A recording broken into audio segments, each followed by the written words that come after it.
안녕하세요. 저는 2조 조장 나효원입니다. 지금부터 2조 갈등 사례 발표를 시작하겠습니다. 목차는 1. 역할이론 갈등 사례 나효원 2. 교류 분석 이론 갈등 사례 유시현 3. 소통이론 갈등 사례 김나현 4. 빠른 판단 단계 이론 갈등 사례 김주원 5. 평가 단계 이론 갈등 사례 최하은 6. 성격장애 이론 갈등 사례 전소영입니다. 안녕하세요. 저는 역할이론 갈등 사례를 발표하게 된 나효원입니다. 지금부터 발표 시작하겠습니다.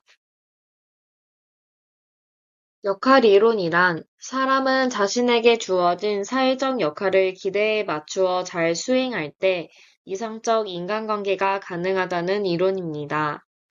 이 이론을 선택한 이유는 갈등 상황에서 가장 많이 일어나는 이론이라고 생각해서 골랐습니다. 갈등 대상은 알바 점장님이고 시기는 고3 겨울방학입니다. 갈등 내용은 점장님은 갑자기 사람이 관두어 일을 할 사람이 없는데 알바의 경력이 많은 제가 당연히 일을 할 줄 안다고 생각하여 인수인계 없이 바로 업무에 투입시켰고 저는 배운 적이 없다 했지만 점장님이 잘 할 거라며 일을 하라고 했는데 업무에 차질이 생겨 저를 혼내셨습니다. 갈등 상황은 점장님, 이거 하나 제대로 못하면 어떡해? 전 가게 오자마자 바로 투입돼서 일했어요. 제가 모른다고 했는데 점장님이 바로 일 시키신 거 아닌가요? 점장님이 제대로 알려주셨어야죠. 갈등 진행 단계는 갈등, 서로의 감정이 상하고 그 다음은 서로의 상황을 인지하고 이해한 후 화해하였습니다. 대처 미흡한 점은 일 시작 전 제가 좀 더 일을 배우겠다고 말을 하지 못했고 점장님께 감정이 앞서 음성을 높인 점입니다. 향후 해결 방안은 일 시작 전 확실하게 배우고 시작하고 감정적이 아닌 이성적으로 판단한 후 행동해야 합니다. 안녕하세요. 교류 분석 이론에 대한 갈등 사례를 맡은 유시연입니다. 저는 20살 초반에 통금과 외박에 대한 문제로 친오빠와 갈등이 있었습니다. 오빠의 비판적 부모 자아와 저의 자유아동 자아가 충돌하여 갈등이 생겼습니다. 갈등 상황을 말씀드리겠습니다. 저는 20살이 되자마자 성인이 되었다는 사실에 기뻐서 밤늦게 집에 들어가고 외박도 하고 싶어서 엄마에게 자주 허락을 받았습니다. 그러다 보니 저희 오빠가 그런 제 행동을 탐탁지 않게 여겼고, 결국 저의 자유로운 아동자아와 오빠의 비판적 부모자아가 서로 충돌하여 갈등이 생겼습니다. 지금 생각해보니 제가 오빠의 말에서 수용할 부분도 있었을 텐데, 비판을 거의 수용하지 않은 점은 저의 대처가 미흡했다고 생각합니다. 또한 오빠의 행동에서는 제 모든 행동을 고치려고 한 점이 미흡했다고 생각합니다. 후에 오빠와 제가 서로 합의점을 찾아서 넉넉한 통금 시간을 정하고 외박에 대해서도 규칙을 정했습니다. 이 규칙 안에서의 제 행동에 대해 오빠는 간섭하지 않고 저도 이 규칙을 지키려고 노력하다 보니 자연스럽게 갈등이 사라져서 지금은 같은 문제로 갈등을 겪지 않고 있습니다. 이상입니다. 저는 소통이론 갈등 사례에 대해 발표할 김나현입니다. 같이 일하는 알바생과 제가 20살에 있었던 일이고, 갈등 내용은 스푼을 요청하는 과정에서 전달에 오류가 생긴 것입니다. 갈등 상황은 제가 스푼 좀 가져다 주세요 라고 하자 상대방이 여기요 하고 주셨는데 제가 원하는 스푼이 아니어서 이거 말고 다른 스푼이요 라고 했던 경험이 있습니다. 스푼을 요청했지만 원하는 스푼이 아님을 확인하고 다른 스푼을 요청한 것으로 갈등 진행 단계를 나누어 볼 수 있습니다. 이거 말고 다른 스푼이요 라고 하기보다 긴 스푼 가져다 주세요 라고 했으면 더 정확하게 의사를 전달할 수 있었을 것 같아 대처가 미흡했다고 생각했습니다. 향후 해결 방안으로는 첫째, 요구할 때 원하는 것을 명확히 짚어서 말하기.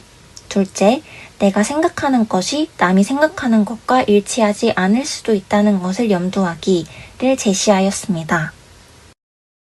안녕하세요. 저는 빠른 판단 이론으로 인한 갈등 사례를 맡은 김주원입니다.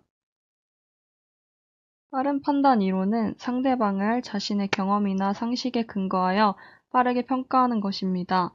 빠른 판단으로 인해 갈등이 생기는 이유는 상대방의 주관적인 판단으로 인해 갈등이 발생합니다. 고등학생 때 친구와 제가 시험 기간에 발생한 갈등으로 친구가 연락을 했는데 제가 시험 공부를 하고 있어 답장이 늦어졌습니다.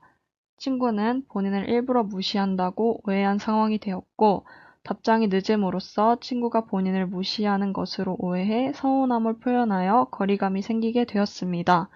답장이 늦어진 이유를 친구에게 설명하지 않았기 때문에 이것이 대처가 미흡한 점이라고 생각합니다. 향후 해결 방안은 오해가 생기면 빠르게 상황을 설명하고 대화로 풀어야겠다고 느꼈습니다. 안녕하세요. 평가 단계 이론 갈등 사례를 맡은 최연입니다. 발표 시작하겠습니다. 먼저 평가 단계는 인간관계의 마지막 단계로 평가에 의해서 관계의 방향이 정해진다는 이론입니다. 평가 단계를 고른 이유는 인간관계의 마지막 단계이므로 지금까지 상대방과의 인간관계를 되돌아보고 점검할 수 있는 단계이기 때문에 중요하다고 생각했습니다. 저의 갈등 사례에서의 대상은 중학교 때 친구이며 중학교 2학년 때 있었던 사례입니다. 갈등 내용은 사소한 오해로 인해서 친구와 말다툼이 발생했는데 이 다툼 후에 저는 화해를 시도했지만 친구가 대화를 거부하고 피했습니다. 저는 이러한 친구의 태도를 보고 관계를 유지하려는 노력이 친구에게 보이지 않아서 갈등이 심화됐습니다. 갈등 상황은 먼저 저는 화해하려고 말을 걸었지만 친구가 회피하려고만 하자 저는 화가 났고 서운함을 느꼈습니다. 상대방 친구는 저의 말을 들으려 하지 않았고 회피하며 저의 진심을 받아들이지 않았습니다. 갈등 진행 단계로는 다툼 후 관계 회복 노력을 하였으나 친구의 방어적 태도에 저는 친구를 관계 회복 의지가 없다고 평가했습니다. 그 이후 서운함과 화남의 감정 반응이 일어났고 이로 인해 갈등이 심화되었습니다. 제가 이 사례에서 대처가 미흡했던 점은 먼저 친구의 감정 상태를 충분히 고려하지 못하고 대화를 시도했다는 것입니다. 그리고 또 첫 다툼을 대화 이외의 수단으로 해결하려는 노력이 부족했던 것 같습니다. 그래서 이후에는 충분한 시간을 갖고 구체적인 행동으로 진심을 전달할 것이고 또 친구의 감정 상태를 이해하기 위해 노력할 것입니다. 성격장애 갈등을 주제로 발표하게 된 전소영입니다.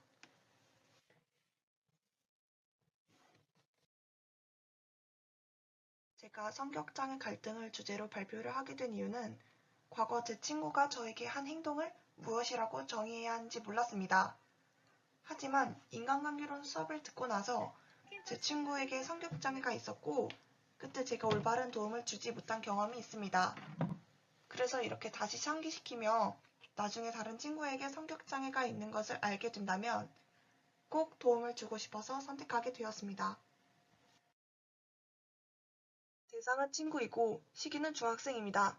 갈등 내용으로는 중학생 시절 한 친구가 저에게 경계성 성격 장애와 같은 모습을 보였습니다. 집착과 외로움을 호소하며 불안해했고 화를 내고 짜증내는 일이 늘어났습니다. 갈등 상황으로는 친구는 저에게 다른 친구들이랑 놀지 말라고 하였고 저는 너랑 많이 놀면 되잖아 라고 얘기하면서 넘어갔습니다. 갈등 진행 단계로는 평가 단계에서 예쁘고 단정한 외모의 친구와 친해지는 것이 좋았습니다. 그러나 화내고 집착하는 모습을 보며 갈등이 시작되었고 대화가 단절되며 결국 무시를 하게 되었습니다. 대처 미흡했던 점으로는 대화 없이 관계를 멀리한 것입니다. 향후 해결 방안으로는 한결같은 태도로 대하고 일정한 선을 정해놓고 대하는 것입니다. 감사합니다. 지금부터 소감 발표를 시작하겠습니다. 나효원 7주간 배웠던 다양한 갈등 사례들을 팀원들과 나눠볼 수 있어 좋았습니다. 무엇보다 갈등에 대해 배우면서 나에게는 어떤 갈등이 있었는지 생각해 볼 수 있는 시간을 가지고 그에 대한 해결 방안을 찾아보는 것이 갈등을 확인하고 해결하는 연습의 시간이 되었던 것 같아 뿌듯하였습니다. 네, 저는 직접 겪었던 갈등에 대해 이론적으로 접근할 수 있어서 당시 제 미흡했던 점을 되돌아볼 수 있었습니다. 또한 상대방과 제가 왜 그런 행동과 말을 했는지를 배울 수 있어서 의미 있는 활동이었습니다. 조원들과 갈등 사례를 나누어 보니 강의 시간에 배웠던 이론들을 적용하며 복습할 수 있어서 학업적으로도 도움이 된 활동이었습니다. 갈등 상황을 다시 상기하며 말을 할 때 어떻게 말해야 상대방에게 정확하게 전달이 되는지에 대해 고민하는 시간을 가졌고, 앞으로 대화할 때 이러한 부분을 주의해서 해야겠다는 생각이 들었습니다. 또한 조언들의 갈등 경험도 들어볼 수 있어 유익한 시간이었습니다. 저는 빠른 판단 이론을 통한 갈등을 생각하면서 인간관계에서 다양한 갈등이 일어난다는 것을 알게 되었습니다. 갈등을 줄이기 위해 오해할 만한 행동을 줄이고 신중하게 소통해야겠다고 느꼈습니다. 저는 PPT를 제작하면서 갈등 사례를 구체적으로 정리해보니 저의 입장에서만 모았던 갈등을 보다 객관적으로 파악하게 되어 상대방의 입장을 생각해볼 수 있었고, 그로 인해서 미처 생각하지 못했던 저의 문제점까지도 알 수 있었던 시간이었습니다. 과거에 있었던 갈등을 다시 떠올려서 해결 방안을 찾으며 PPT를 정리하고 나니까 다음에 이와 비슷한 갈등에서 서로에게 좋은 방식으로 갈등을 해결할 수 있는 좋은 계기가 될 것이라고 느꼈습니다. 지금까지 2조의 발표였습니다. 감사합니다.